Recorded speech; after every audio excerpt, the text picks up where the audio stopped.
Hey guys, Fearstreet here, and in this video we'll talk about everything you'll ever need to know about fire mages. We're going to talk about stuff like stat prio, talents, damage calculators, everything about ignite, rotations, consumables, and world buffs. So if you enjoyed this video, leave a like and subscribe because I make videos like this multiple times every week. So let's get started. The first thing I want to talk about is stat prio. So the general rule is you want 16% hit because obviously if your spells don't hit, you're not doing any damage. And then you want spell crit over spell power. Now I value 1% crit more than I value 10 spell power. This is just a general rule of thumb for me. For example, Robe of Volatile Power has 2% crit, 23 spell damage, but I wouldn't value this over Robe of the Archmage, even though Robe of Volatile Power has more crit than Robe of the Archmage, and here I mentioned spell crit is more important than spell power, because for Robe of the Archmage you're trading off basically 20 spell power or 17 spell power for 1% crit, which is not worth it. But on the other case, I would value Mind Tear Band over Ring of the Spell Power, which is 22 spell power and 1% crit over 33 spell power, because 1% crit is definitely more important than 11 spell power. So you just have to figure it out and manage your set like that. Next thing I want to talk about are the 3 fire specs you can be. So let's talk about Frostfire first. Now this is an amazing talent build because you can use this in AQ and BWL and Molten Core. The only difference between the Frostfire build and Deep Fire build is the mana management. So in Frostfire, you have all the talents you need to boost your frost damage, but you don't have any talents that's going to help you conserve mana. You won't have a chance to get a clear casting proc, and you won't have any extra mana regen which is going to continue while you're casting. So that's the only difference. And I love the Frostfire spec because you can handle your mana management if you have consumables, but if you are Deep Fire, you'll have to change your spec every time you do BWL or MC because the frost DPS from the Deep Fire spec is terrible. You don't have anything you'll need to boost your frost damage. And in both the talent trees, I have 2 points where you can put somewhere else. So I personally like to go for Pyroblast and Blast Wave, but you can put these points in Incinerate, which is going to increase the critical chance of your Fire Blast and Scorch by 2%. Now that's all up to you. I like to go for Pyroblast and Blast Wave. And the other spec I want to talk about is Pyrofrost PvP. Now this is something you can basically only do if you have the full tier 2 set for mages. So basically how this works is, let me show you an example. So look, I'm gonna cast a Frostbolt and I'm gonna get an Netherwind Focus proc, which means I'll be able to cast any spell instantly. And if that spell is used on a frozen target, I also have Shatter, which is going to increase the chance that that spell crits by 50%. I have basically a 60% chance that I get to cast a Pyroblast on the enemy target for a huge amount of damage. And on top of that, I have Ignite, so that critical strike is also going to leave a huge dot on that target, which they are definitely not going to see coming. This spec is fun in Battlegrounds, but it's not that useful when it comes to 1v1s. So now let's talk about your fire damage spells and how they work. So right now we only have Fireball rank 11. The minimum damage that rank 11 spell can do is 561, maximum 715, and this is basically how much spell power you have.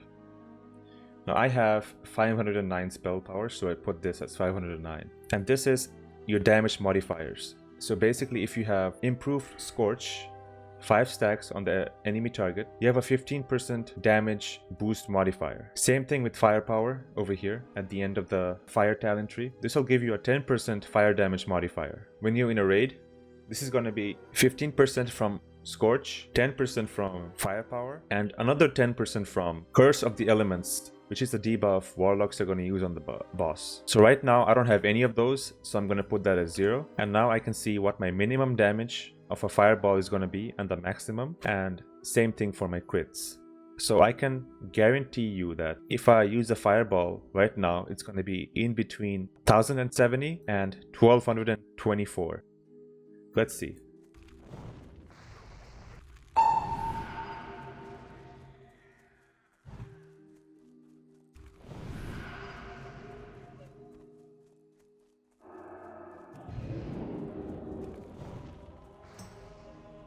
So there you go, you just saw that all of these numbers are accurate. Now, we don't have rank 12 fireball yet, but that's gonna come out in phase 5. But what's gonna happen is, obviously when rank 12 comes out, you're not gonna be using rank 11 anymore, so this is gonna be the numbers you want to adjust. So in a raid, you're gonna have 35% damage boost modifiers, like I said, because of Scorch, Firepower, and Curse of Elements. And if you're using all your consumables, you're gonna have an extra 261 damage from just consumables. And this excludes any trinkets. So in that case, you see the numbers greatly change. You are doing a minimum of 1800 damage and a maximum of 2000 damage non-crit on the boss.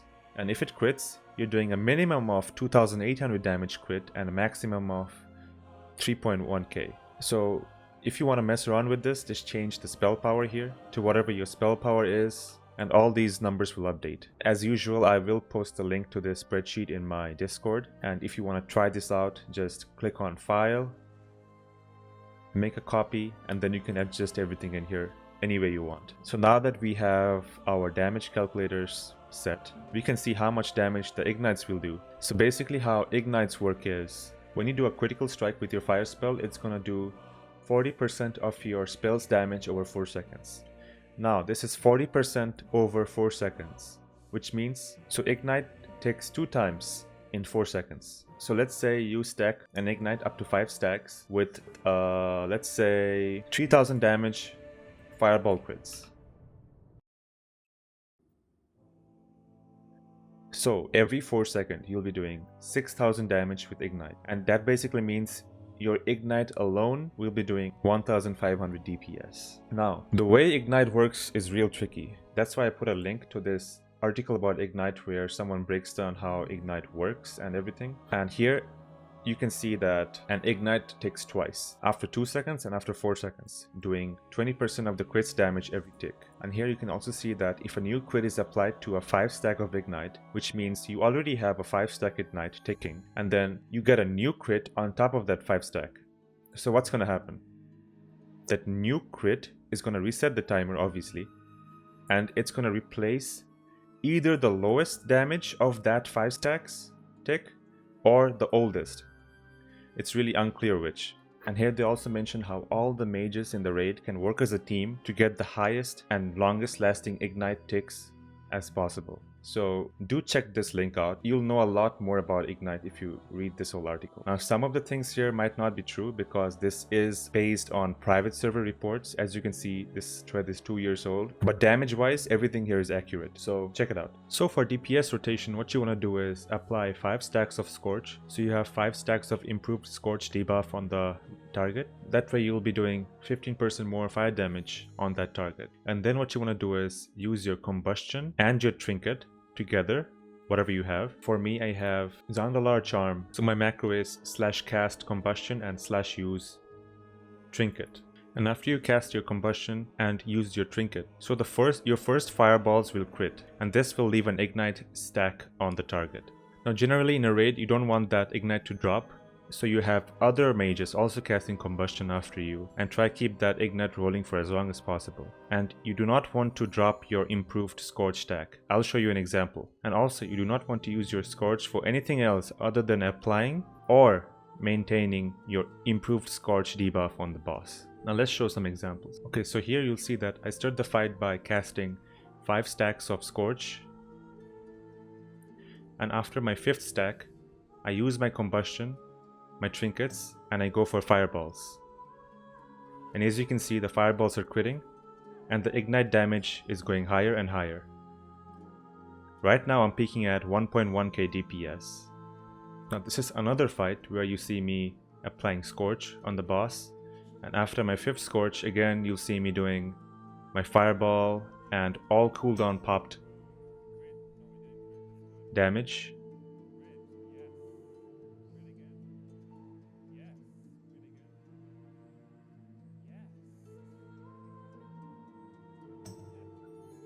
And here you can see that my ignite is taking for 2680 damage at this point. There you go, you see it.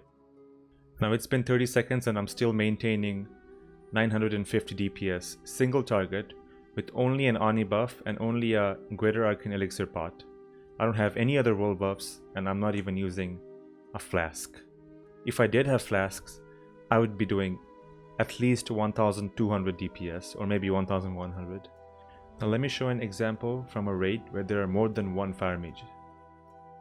Now with other mages in group, it's a completely different story. Now you have multiple fireballs being cast to help the ignite damage increase. As you can see, there are points in this pool where the ignite is literally taking for 4200 damage, and this is only with 3 fire mages in the whole group. Now typically you want around 6 to 7 fire mages in a raid to decrease the chances of your ignite dropping off. I forgot to mention one really important fact. That is, there will be always one ignite dot on the target. It doesn't matter if there are 40 mages in the raid or 1 mage, there will always be one ignite dot. And all the mages in the raid will work together to see that that dot is doing as much damage as possible. Now let's talk about consumables. Now obviously you want consumables because you want your crits to be as high as possible so that your ignites can tick as high as possible. So if you are a mage in the raid and you're not using any consumables, you're basically decreasing the overall raid damage, which is as you can see here is actually a lot. So I suggest for damage boosts, you should at least get a Greater Arcane pot, Greater Firepower, which is going to be available in phase 5, Brilliant Wizard Oil, which is extremely good, 35 spell power and 1% crit. And for mana, you can use Major Mana Potions obviously, and Mage Blood Potion, which will give you 12 mana every 5 seconds for 1 hour. Now for defense, you always want to bring Lips. And this is not just for boss fights. As a fire mage, you're going to be doing a lot of damage in trash mobs too, and sometimes you might get carried away and the tank might not be paying attention, and you might pull some of the ads and they might kill you and just take off all your consumes and world buffs, and you don't want that to happen. So bring your Lips so that when the mob or a boss aggroes to you, you can immediately drop threat and the tank can pick him up. And obviously you want to bring protection potions, so anything you can bring to prevent you from dying so that you can conserve your consumes and world buffs, do that. For world buffs, the most important thing you can get is the Ani buff. Second most important world buff is Songflower, then DMT, and then ZG 15% all stats. Now I would say the last two are equally important because 15% all stats heavily increases your mana pool, and that's going to help you last longer in fights. So if you're going for world buffs, these 4 are very crucial. And if you only want to get 2 world buffs, that's fine. Just get the Ani buff and Songflower and you're good. Like, these are #1 priority. These, not so much. If you can't manage time, you don't need to get these, but these 2, absolutely essential. So for add-ons, all you need as a fire mage and add-ons is Weak Auras 2. You can get this. I put a link. Every one of these texts have links to them. So get Weak Auras, and once you have Weak Auras, you can import the Fire Mage Weak Auras, which I also put here, Scorch, and Ignite. So what you'll do is copy the Weak Aura string, go to your game, click on Import, Ctrl V to paste, and then click on Import as copy. I mean, it's not going to be as copy here because I already have the Weak Aura, but you're going to click on Import, and then you will have installed the Weak Aura. To open the Weak Aura interface, you need to type /WA, and this is going to help you see how much improved Scorch stacks you have on the target and how much the Ignite damage is taking for and who that Ignite belongs to. So if you want to access this spreadsheet, head over to my Discord, find the Mage Talents channel, and I'm posting it here. Alright guys, that's all I have for the video. If you enjoyed, please leave a like and subscribe. It helps me out a lot, and see you next time.